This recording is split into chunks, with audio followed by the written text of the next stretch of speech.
ఒడిశాలో అద్భుతం జరిగింది. బంగారు రంగులో దగదగ మెరిసిపోతూ భలే ఆకట్టుకుంది ఒక తాబేలు. బాలాసోర్ జిల్లాలోని సుజన్పూర్ గ్రామంలో ఈ తాబేలు కనిపించింది. దీన్ని సడన్ గా చూస్తే నిజమైన బంగారం అనే అనుకుంటారు. అయితే ఈ తాబేలును ఆ గ్రామస్తులు అటవీ అధికారులకు అప్పచెప్పారు. ఇది అత్యంత అరుదైన తాబేలు. దీన్ని అల్బినో రకానికి చెందిన తాబేలు కావచ్చని ఆ అటవీ అధికారి తెలియజేయడం జరిగింది. అయితే మనం ఇప్పుడు తాబేలు గురించి ఎందుకు చర్చించుకోవాలి? ఈ తాబేలు అరుదైన తాబేలు కాబట్టే మనం దీని గురించి మాట్లాడుకుంటున్నాం అని అనుకోవద్దు. తాబేలు శుభ సూచకం. వైరస్ తో పోరాడుతున్నాం, ఎన్నో విపత్కర పరిస్థితులను ఎదుర్కొంటూ ఉన్నాం. ఇలాంటి సమయంలో చిలుకూరు బాలాజీ టెంపుల్లో కూడా ఒక తాబేలు దర్శనం ఇచ్చింది. అవును, కోరికలు ఇచ్చే ఇలవెల్పు చిలుకూరు బాలాజీ ఆలయ ప్రాంగణంలోకి, ఆ దేవాలయంలో ఉండేటువంటి శివాలయంలోకి ఒక కూర్మం ప్రవేశించింది. అదే తాబేలు. ఈ విపత్కర కోవిడ్ పై విజయానికి శుభసూచికగా భావిస్తున్నట్లుగా చిలుకూరు ఆలయ అర్చకులు సిఎస్ రంగరాజన్ గారు పేర్కొన్నారు. ఆలయ ప్రాంగణంలోని సుందరేశ్వర స్వామి ఆలయంలోకి తెల్లవారుజామున శివుడి ముందు ఈ తాబేలు ప్రత్యక్షమైంది. అర్చకుడు తలుపు తెరిచేసరికి శివలింగం పక్కనే ఆ తాబేలు ఉంది. ఈ విషయాన్ని ఆలయ అర్చకుడు ప్రధాన అర్చకులకు చెప్పగా ఆ కూర్మానికి పూజలు చేశారు. వైరస్ను జయించడానికి విశ్వమంతా ప్రయత్నాలు జరుగుతున్నాయని, ఈ తరుణంలో కూర్మం ప్రత్యక్షమవడం అంటే వెంకటేశ్వర స్వామి అనుగ్రహంతో త్వరలోనే వైరస్ను అంతం చేసే అమృతం లభిస్తుందని, శుభసూచకంగా ఉంటుందని ఆలయ ప్రధాన అర్చకులు తెలియజేయడం జరిగింది.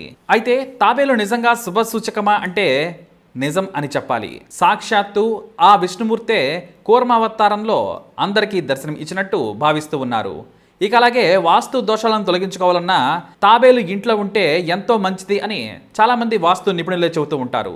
నిజానికి తాబేలు ఇంట్లోకి ప్రవేశిస్తే ఆ ఇల్లు నివాసానికి పనికిరాదని చాలామంది అంటూ ఉంటారు. కానీ వాస్తు నిపుణులు మాత్రం తాబేలు ఇంట్లోకి ప్రవేశిస్తే వాస్తు దోషాలు కూడా తొలగిపోతాయని చెబుతూ ఉన్నారు. వాస్తు శాస్త్రం ప్రకారం తాబేలు ఆయుర్దాయం, శుభాలకు సంకేతంగా చెప్పబడుతుంది.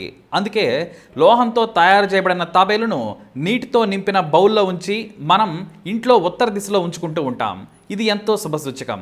ఉత్తర దిశలోనే ఎందుకు అంటే, ఉత్తర దిశలో పడక గది ఉన్నట్లయితే నీరు లేని లోహంతో తయారైన తాబేలును కూడా ఉంచవచ్చు. ఇలా చేసినట్లయితే ఆయురారోగ్యాలు, ఆర్థికాభివృద్ధి, శత్రు భయం, శత్రు దోషాలు, నరదృష్టి, అసూయ, ఈర్ష్య ప్రభావం మనపై ఉంటే తొలగిపోతాయి. తాబేలు మాత్రమే కాకుండా తాబేలు లాంటి కూర్మావతారం వంటి శంఖం, కామధేనువు, కల్పవృక్షం, శమంతకమణి, ఐరావతం వంటి వస్తువులను కూడా మనం ఇంట్లో ఉంచుకోవచ్చు. ఇవి కూడా దోషాలను తొలగిస్తాయి. కూర్మావతారం విష్ణు భగవాని దశావతారాల్లో రెండవది. మెటల్, గ్లాస్, పట్టికం, చెక్కలతో చేసిన తాబేలు బొమ్మల్ని షాపుల్లో అమ్ముతూ ఉంటారు.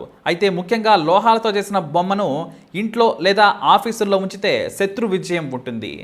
ఇక క్రిస్టల్తో చేసిన తాబేలు బొమ్మను నైరుతి లేదా వాయువ్యంలో ఉంచడం ఎంతో మంచిది, మంచి ఫలితాలను ఇస్తుంది.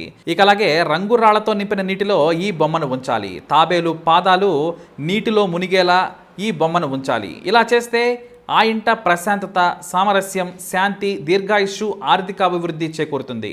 మరి ఇంత శుభసూచకమైన తాబేలు ఏకంగా ఆ దేవుడి పాదాల చెంత ఉండడంతో ఇలాంటి గడ్డు పరిస్థితులను దాటుకొని మంచి రోజులలోకి వెళ్ళబోతున్నామంటూ, ఇదే శుభసూచకమంటూ చిలుకూరి బాలాజీ పూజారి గారు చెప్పడం ఎంతో ఆనందించదగ్గ విషయం.